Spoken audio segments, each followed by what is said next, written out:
Hello मेरे क्रांतिकारी बच्चों, कैसे हैं आप लोग। आज हम लोग लेकर आए हैं एमयू बीएससी नर्सिंग के बारे में सब कुछ। बहुत सारे बच्चों की ये डिमांड आ रही थी कि सर बना दीजिए वीडियो ज़रा और बता दीजिए कि 11th का आएगा कि 12th का आएगा, केमिस्ट्री फिजिक्स बायोलॉजी इंग्लिश क्या आएगा, सारी चीज़ें। तो इस वीडियो में हम लोग सारी चीज़ें देखने वाले हैं। शुरू करते हैं। जो लोग अभी तक पढ़ाई नहीं स्टार्ट किया है, जिन लोगों ने, उनके लिए ये वीडियो बड़ी इंपॉर्टेंट होने वाली है। बेटा पढ़ाई कर लो, सीट्स कम हैं। लड़कियों के लिए 40 सीट्स हैं, लड़कों के लिए सिर्फ 10 सीट है, टोटल 50 सीट्स हैं। और देखते हैं जरा क्या क्या है। तो देखते हैं जरा। सबसे पहली चीज याद रखिएगा कि बीएससी नर्सिंग में हमारे पास सबसे पहला आता है नर्सिंग एप्टीट्यूड। नर्सिंग एप्टीट्यूड से रिलेटेड जो क्वेश्चंस होते हैं वो अभी आगे मैं बताऊंगा आप लोगों को कि कौन कौन से क्वेश्चंस आए थे पिछले साल या किस किस तरीके के क्वेश्चंस पूछे जाते हैं। तो कॉपी और पेन अपने पास रखिएगा। टोटल हमारे पास जो सीट्स हैं वो लिखी हैं ये। फिजिक्स में हमारे पास 20 क्वेश्चंस रहते हैं, केमिस्ट्री में होते हैं 20, बायोलॉजी में होते हैं 20, इंग्लिश में होते हैं 20। याद रखिएगा एमयू की साइट पर सिलेबस आ चुका है नर्सिंग का। मैं आप लोगों को बता देता हूं, सिर्फ और सिर्फ 12th क्लास की केमिस्ट्री और फिजिक्स और बायोलॉजी आती है। बायोलॉजी तो 12th क्लास की भी नहीं आती, उसमें भी बहुत ज्यादा रिड्यूस कर दिया जाता है। तो सिलेबस मैं आप लोगों को बता दूंगा अभी। फिजिक्स को याद रखिएगा और केमिस्ट्री सिर्फ 12th क्लास की आती है। फिजिक्स में हमें क्या पढ़ना है, केमिस्ट्री में क्या पढ़ना है और बायोलॉजी में क्या पढ़ना है वो हम लोग देखेंगे आगे। तो पहले जरा समझिए कि हमारा जो सिलेबस है वो क्या है। स्क्रीनशॉट कर लीजिएगा सिलेबस। सिलेबस को अगर हम देखेंगे तो हमें पता चलेगा कि इलेक्ट्रिक चार्जेस, इलेक्ट्रोस्टैटिक पोटेंशियल सब हमारा 12 का है। तो सिर्फ 12 का हम लोग अगर पढ़ लेंगे तो हमारे लिए फिजिक्स हो गई। अगर केमिस्ट्री की बात करें तो solution, electrochemistry, chemical kinetics, surface chemistry यहां आ रहा है, जो कि सीबीएसई से कट हो चुका था। सरफेस केमिस्ट्री लेकिन लिखा है, तो आप लोगों को करना पड़ेगा उसको प्रिपेयर। पिछले साल सरफेस केमिस्ट्री से क्वेश्चन आया है तो आप लोग को याद करना पड़ेगा। कोऑर्डिनेशन कंपाउंड है। केमिस्ट्री में क्या चीज ज्यादा आती है, किस किस तरीके के क्वेश्चंस आते हैं वो हम लोग सब चीजें देखेंगे। बायोलॉजी में हमारे पास रिप्रोडक्शन है, जेनेटिक है, एवोल्यूशन है, बायोलॉजी एंड ह्यूमन वेलफेयर है, बायोटेक्नोलॉजी एप्लीकेशन है, इकोलॉजी और एनवायरनमेंट है। ये हमारे पास दिया है, ये एमयू की साइट से मैंने अपलोड किया है। ठीक है, तो इसलिए आप लोग याद रखिएगा ये कोई ऐसी चीज नहीं है जो कि मैंने अपने तरफ से बनाई है। एमयू की साइट से मैंने ये डाउनलोड करके आप लोगों के लिए दिया है। ठीक है, चलिए तो आगे बढ़ते हैं जरा और देखते हैं कि फिजिक्स में हमें क्या करना है। तो 20 क्वेश्चंस के लिए हमें करना है कि क्वेश्चंस को हमें अच्छी तरह समझना है और टिक लगाना है। क्वेश्चन जो पिछले 2-3 सालों में आए हैं उनका पैटर्न एक सा रहा है।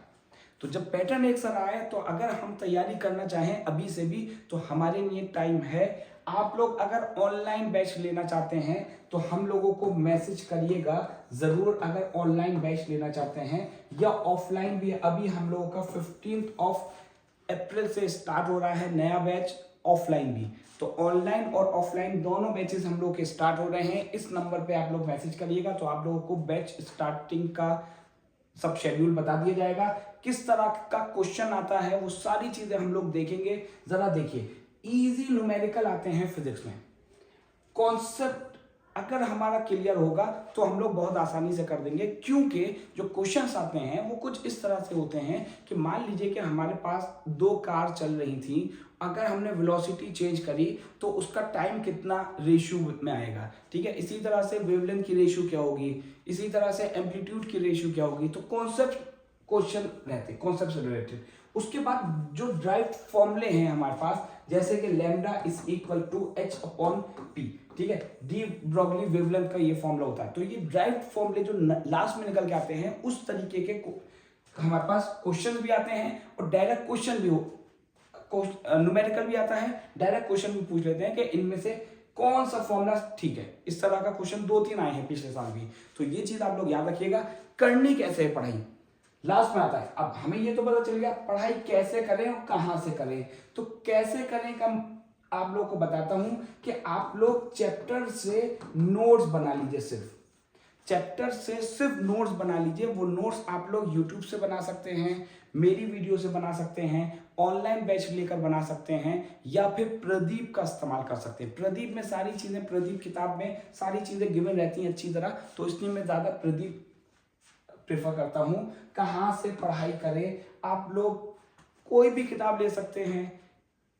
अगर आपको नोट्स अच्छी तरह मिल जा रहे हैं शॉर्ट में, उसको एक बार लिखिए, सारे फॉर्मूले लिखिए, सारे कॉन्सेप्ट लिखिए चैप्टर के, उसको एक बार पढ़ लीजिए। सिर्फ इतना ही आता है। नर्सिंग का पेपर आसान है, लेकिन मेरिट थोड़ी सी हाई जाती है क्योंकि बच्चा काफ़ी बैठता है इसमें। तो आगे बढ़ते हैं ज़रा और देखते हैं केमिस्ट्री में क्या करना है। तो केमिस्ट्री में हमारे पास थ्योरेटिकल क्वेश्चंस आते हैं काफी।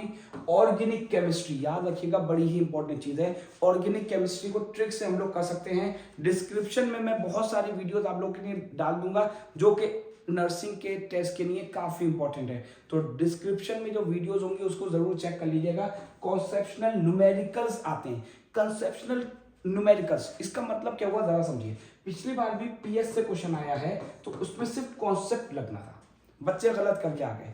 इंग्लिश के जो क्वेश्चंस हैं ज्यादातर बच्चे गलत करके आ गए, जबकि बहुत आसान क्वेश्चंस थे।